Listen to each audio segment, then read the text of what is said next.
think I remember some monitoring service for a list of apps, but I prefer to do this individually per app so I can directly see what app is missing. Let me introduce you to this. Okay, now most people don't even run by it so often in Central you don't even look up. It's called application compliance rules. Now, I don't use it often, but this can quickly tell you what is installed, what is not installed for a simple app. Okay, so if you want to set up, if I go into here, you have to go to your compliance settings. Now, the problem is that it lists every single piece of software. My lab's like 513 installed apps. So you would find something like your installed app, like voice memos. You're going to move to a disallowed or an allowed, right? So basically you're creating rules to say, hey, this is good, this is bad, right? Hopefully that is this is what you mean, but between the application compliance settings and rules, that is one way, I think, to accomplish what you're asking for. Otherwise, you basically need app monitoring. Like you're basically going to look for a registry key in the value. Is it there? Okay, great, green. If it's not, fail. So, and you can do that on an app by app basis for sure. I do it by registry key. You can do it by folder. For example, program's going to typically install a folder, what have you.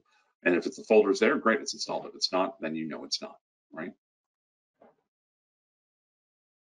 Okay, so let me just move this up so you can see it. So again, it goes through and looks through all of these applications. And then based on Microsoft Update Health Tools, I'll use that as my example. Is app installed, put the name, Microsoft Health Tool, and then conditional equals false. Then what do you want to do? What do you want to do if it is or if it isn't, right? So do you want to install the software, or if you just want to monitor it, then basically from here, let's just go log. I would probably do an if statement first. So if